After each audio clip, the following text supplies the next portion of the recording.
सारे लेक्चर पढ़े हैं और किस तरह आइन का इस्तेमाल किया जाता है, किन किन अल्फाज के साथ ये किस सूरत में लगता है और कैसे ये दिखाई देता है, ये सारी चीज़ें वहाँ पे आप लोग पढ़ सकते हैं। ठीक है, तो तमाम लोग अभी जाएं मेरे चैनल पे, सब्सक्राइब करें और वहाँ पे मेरे साथ जुड़ जाएं। और जिन बच्चों की भी राइटिंग ख़राब है वो अभी से स्टार्ट हो जाएं मेरे साथ चलना, इंशाल्लाह ताला। वहाँ पे सारे लेसन पढ़े हैं, मैं आपको हर चीज़ वहाँ पे अच्छे तरीके से ब्रीफली आपको समझाऊँगा। बिस्मिल्लाहिर्रहमानिर्रहीम।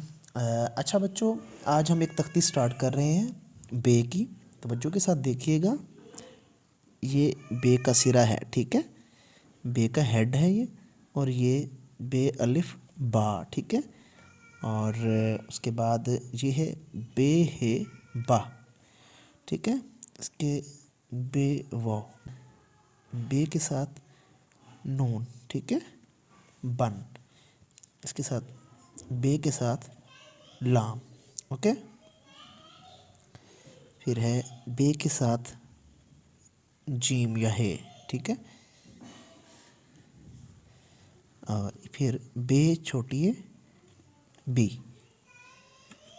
ओके। ये स्लाइडें आपने जहन में रखनी है, ये तख्तियाँ बे और बड़ी है। फिर है बे के साथ बे, यहाँ पे मैंने शोशा नहीं डाला, बहुत से लोग इसको शोशे के साथ लिखते हैं, वो नहीं करना आपने, ठीक है। और उसके बाद बे और सीन, ओके। उसके बाद है बे के साथ मीम, फिर बे के साथ रे, और अब बे के साथ दाल, ठीक है। अब एक शीन ये भी होता है, ठीक है, बुश। इसी तरह बे के साथ सीड ऑफ एप्पल मिला है। इसी तरह बे के साथ ये तो है, ठीक है।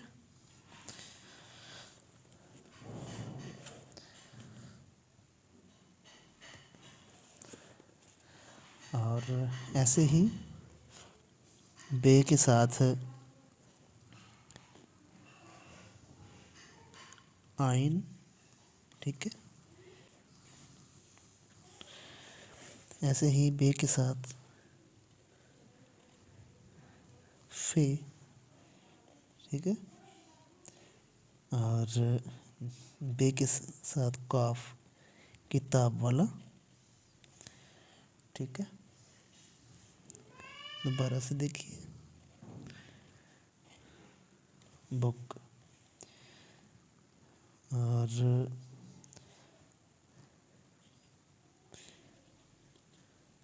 बफ।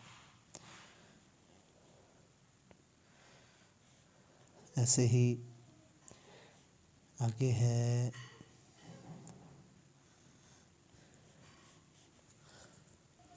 और इसी तरह बे के साथ ये अलिफ या, ठीक है। ऐसे ही बे के साथ नून, बे के साथ नून और ये दाल, बूंद। सीड ऑफ एप्पल,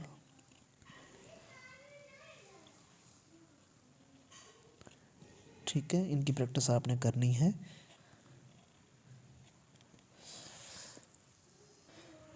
और पॉइंटर के साथ किस तरह लिखा जाता है ये भी मैं थोड़ा सा आपको बता रहा हूँ। पॉइंटर के साथ आप जब इनकी प्रैक्टिस करने जाएंगे तो कैसे लिखेंगे, ये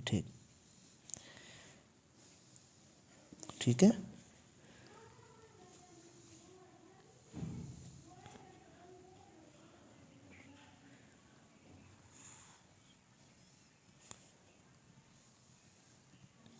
समझ आ रही है?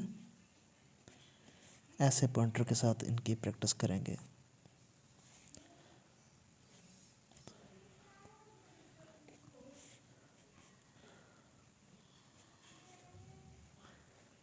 ठीक है, तो ये आज की आपकी जो है ना प्रैक्टिस है। आपने इसकी प्रैक्टिस करनी है। इस तख्ती की बहुत अहम तख्ती है, काफ़ी ज़्यादा जो अल्फाज हैं वो इससे बनते हैं। मेरे चैनल को सब्सक्राइब कीजिएगा और बेल आइकन लाजमी आपने प्रेस करना है, ठीक है। इंशाल्लाह ताला कल फिर मिलेंगे एक नई वीडियो के साथ। आपने इनकी प्रैक्टिस करते रहना है।